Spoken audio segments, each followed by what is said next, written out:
Electromechanical relays are one of the cleanest power translation devices ever invented. A tiny control signal energizes a coil, and that magnetic field moves metal contacts that can switch a much larger load. So a relay is basically a discrete amplifier. Small electrical power in the coil controls big electrical power at the contacts. In industrial control, that's the handshake between delicate logic and heavy equipment. Here's the relay's superpower: galvanic isolation. The control side and the power side have no electrical connection, only magnetic coupling and mechanical motion. That means a 5V logic system can safely command a 120, 240, 480 V load system through the relay, assuming we respect ratings and wiring practices. This is also why relays are still everywhere, even with modern electronics. Isolation is safety, noise immunity, and fault containment. A relay click is a sequence. Current flows through the coil, becomes an electromagnet. The magnetic field attracts the armature. The armature overcomes spring tension. The contacts change state. That click is literally energy moving from electrical to magnetic to mechanical. A relay is physics you can hear. This slide is a beautiful proof of conservation of energy. As the coil energizes, current rises. Then you see a brief dip in current right when the armature moves. Why? Because moving the armature against the spring requires mechanical work, and that work is drawn from the magnetic field energy. Key teaching moment. If you physically restrain the armature so it can't move, the dip disappears, because the system isn't doing mechanical work anymore. Relay contacts have a standardized language. Form A, normally open, SPST-NO. Make contact. Form B, normally closed, SPST-NC. Break contact. Form C, changeover, SPDT. One common switches between NO and NC. Pole is the moving common. Throw is which stationary contact it lands on. This matters because you should be able to look at a schematic and immediately predict what's true when the coil is energized versus de-energized. This slide fixes a classic confusion. Normal means the de-energized shelf state, how the device sits with zero stimulation. Typical state is how it spends most of its working life in the machine. Those can be opposite. The low-flow alarm example is perfect. A switch can be normally closed, but during typical operation flow pushes it open so the alarm stays off. When flow stops, it returns to normal and the alarm sounds. So normal is defined by physics with no stimulus, not by what you see most of the time.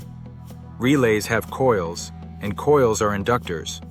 When you open the circuit, the coil fights the sudden current change and generates a voltage spike, V equals L, di/dt. That spike can arc across contacts, punch through insulation, or kill transistor outputs driving the coil. So if your PLC output modules or control relays are mysteriously dying, coil kickback is always on the suspect list. A flyback diode across a DC relay coil gives the current a safe path to circulate as the field collapses. The voltage is clamped to roughly the diode's forward drop, about 0.7 V for silicon. Important, polarity matters. Install it backwards, and you've built a short circuit across your supply. Also note the trade-off. The diode can slow relay release time, because it lets current decay more gently. That's not bad, just a design choice. AC coils can't use a simple diode the same way, because a diode would conduct on half the cycle and interfere with normal operation. Two common solutions. RC snubber absorbs transient energy and dissipates it more slowly. MUV, varistor, stays mostly open at normal voltage, then clamps high spikes by becoming conductive. This is where you pick protection based on coil type and what you're trying to protect: contacts, semiconductor drivers, or both. Relays are easy to misuse if you only look at one number. Key nameplate items. Coil rating. Input. Must match your control voltage, e.g., 24 VDC, 120 VS. AC contact rating. Often higher, because AC current crosses 0, 120 times per second at 60 Hz, helping extinguish arcs. DC contact rating, often lower because DC arcs are harder to extinguish. Also watch pickup and dropout. Pickup is the minimum to actuate.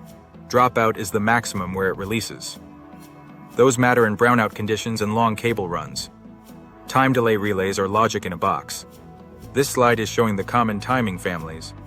NOTO, normally open, timed open. NOTC, normally open, timed closed. NCTO, normally closed, timed open. NCTC, normally closed, timed closed.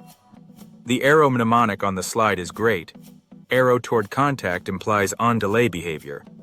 Away implies off-delay behavior. Practical point. Many timing problems in plants are not bad PLC logic. They're simply timing relays out of spec, miswired or set wrong. Two classic relay superpowers. Latching relays. Provide memory without continuous coil power. Pulse to set. Pulse to reset. Drum sequencers. Historical mechanical sequencing. Rotation creates a programmed series of contact events. This is a nice moment to emphasize. Automation existed before PLCs. PLCs mostly standardized and miniaturized what industry already knew how to do with hardware. SSR is the no-moving parts cousin of the mechanical relay. Input drives an LED into an opto-isolator. Output is handled by a triac or transistor stage. Pros: fast switching, silent, no mechanical wear. Cons: voltage drop creates heat, leakage current exists, and heat sinking is often required. So it's not SSR is better, it's SSR is different. Pick based on load type, switching frequency, heat, and failure mode preferences. Relays weren't just control parts, they were computing elements. The Harvard Mark I, IBM ASCC, was an early electromechanical computer used during World War II. It was installed at Harvard in 1944. And the famous computer bug story. On September 9, 1947, a moth was found trapped in a relay of the Harvard Mark II. It's a literal documented bug being found. Important nuance. The term bug existed earlier, but this is the most literal and best documented example. Perfect relay lore. Relays are simple, but they sit at the boundary between safe control voltages and dangerous power, so we treat them with respect. Key practices. Respect anything over 30 Bowsers. V as a shock hazard. Use proper terminal blocks and enclosures fused to protect conductors' bond and ground metal enclosures. And I love the closing line here. The unexamined circuit is not worth energizing. And before we wrap up, sincere thanks to Tony Couphalt and the open source community for making high-quality technical education freely available. I'll include the Socratic instrumentation models link in the description.